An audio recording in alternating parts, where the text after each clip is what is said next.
What's up guys, MJ here from Nitecore Singapore. Now this is the first keychain light I'll actually hike with. This is the Nitecore TUP2 or TUP2. Clips onto my head, 3 beam colors and a screen that tells you how long you've got. Today we'll see if this is just nice on paper or if it earns a spot on your pack. So in the hand, it feels like a very smart tool. Built-in battery, the OLED shows the brightness, battery percentage and live runtime at the level you're on. Now the biggest upgrade, 3 selectable color temperatures here. You got warm, neutral and cool. On paper you get 1200 lumens turbo, around 125 meters of reach, right? USB-C charging on the side here, IP54 weather protection, 2 meter drop rating and a 30 kg rated ring here, plus a clip at the back.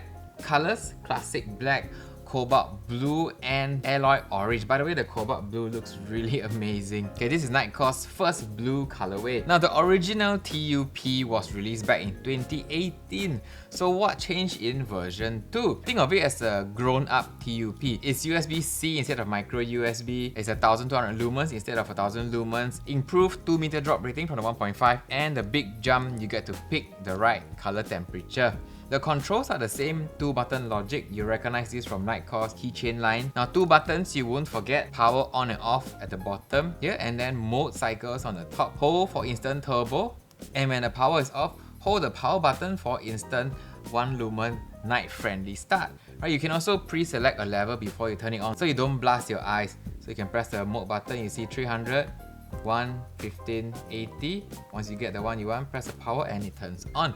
It also remembers your last brightness and your last tint. So you set it once and you're good to go. Now controls aside, are the brightness levels actually useful for everyday carry? Now the levels are simple. A true 1 lumen moonlight here for eye-friendly tasks, 15 lumens low and 80 lumens mid for most jobs. The 300 lumen here is when you need to push and the last 1200 lumens. Turbo is momentary on purpose. Once you let go, it's done.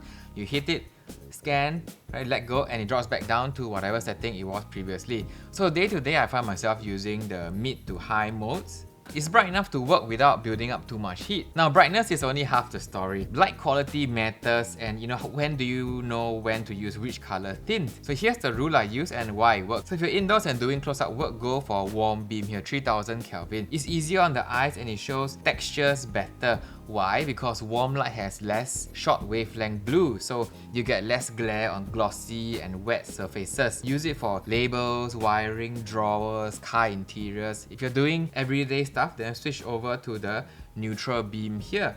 At 4500 Kelvin, it looks most natural, close to sunlight. Your brain reads colors as expected.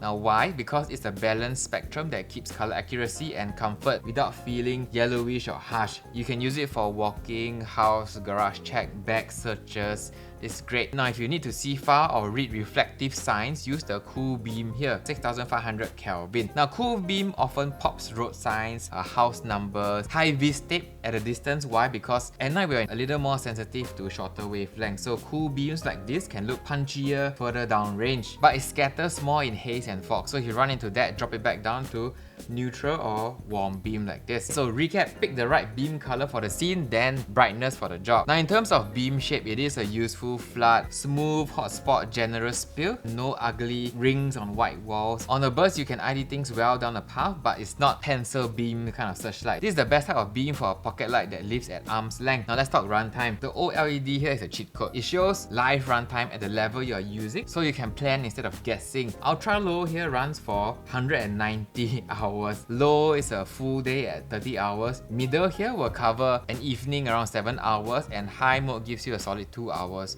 I ran a steady bright setting for about half an hour and the estimate stays honest, right, close enough that I trust it. Recharging is via the USB-C port here. Yes, it runs while charging off a power bank, so it's handy at a camp table or desk when you need light and need to charge it at the same time. 0 to full in roughly 90 minutes. Okay, one warning though, the USB flap here can tear if you pull the flap instead of the plug when unplugging. So grip the connector, not the cover, right? I would have loved a sturdier design where it's a slider instead in a future revision, hopefully. Right, other than that, the build feels tight. IP54 means rain and splashes are fine. Don't go and dunk this in water, it's not waterproof. It's rated for 2 meter drops. Now the best way to carry this, the ring is strong enough for keys and lanyard style carry at 30 kg load, but I prefer the clip faster draw, less key bulge. I don't like to carry this with my keys in a pocket because it gets scratched up. I much prefer to carry it clipped to a pocket, inside sleeve or backpack strap loop like this. Very, very useful. Okay, now my favorite way to use this is on a cap brim as well, like this, hands-free. Okay, now you have a full-on headlamp. That's why I love this for hiking and trail walks. You don't need to carry a full headlamp. No, just this works perfectly fine. If you're worried about accidental pocket turbo, the light has two lockout modes. Full lock blocks everything. So when it's on, just press and hold until you see semi-lock 1, then full lock 2. Now everything is locked out. Okay, full lock blocks everything. Semi-lock keeps normal modes off but lets you press and hold for momentary turbo like this. It's a quick way of getting light without fully unlocking. Now there's no tail stand because of the ring and no magnets as well on this model. So how does it compare to the rest of Nitecore's range? The TUP2 is very much like the bigger brother to the Tiny 3 here. Two Tiny stacked together like this, same multicolored LED but with a battery that's 4 times larger. Okay, if you own the Tiny 3 but always wanted it to run longer and have a clip somewhere, TUP2 is an amazing upgrade. None of the other keychain lights have the multicolored beams yet, so if you're looking at the T4K here, it's just pure white light. Okay, if you look at the TIP SE, just white light as well, no OLED screen. So if you compare size, right, this is actually very close to the LA10 or MT1A Pro. You know, but the users are completely different. These have replaceable AA batteries. So if you need removable batteries, I'll go with these options. The LA10 is also magnetic, so if you need it to stick on things like this, and go with those models. So should you buy the TUP2? If you want maximum capability in a pocket size, night hikers and runners that don't want to use a headlamp can just clip this onto a cap. The neutral and warm light looks beautiful on the trails, and anyone who likes seeing runtime left on the screen should get this. So if you just want the cheapest or the tiniest, go for the Tiny 3. If you want something brighter that lasts longer with more ways to carry, the TUP2 makes sense. Now these are all available at nitecore.sg/TUP2. Once you receive yours, tell me your beam color of choice in the comments. Yeah, I'll see you on the next one. MJ signing out.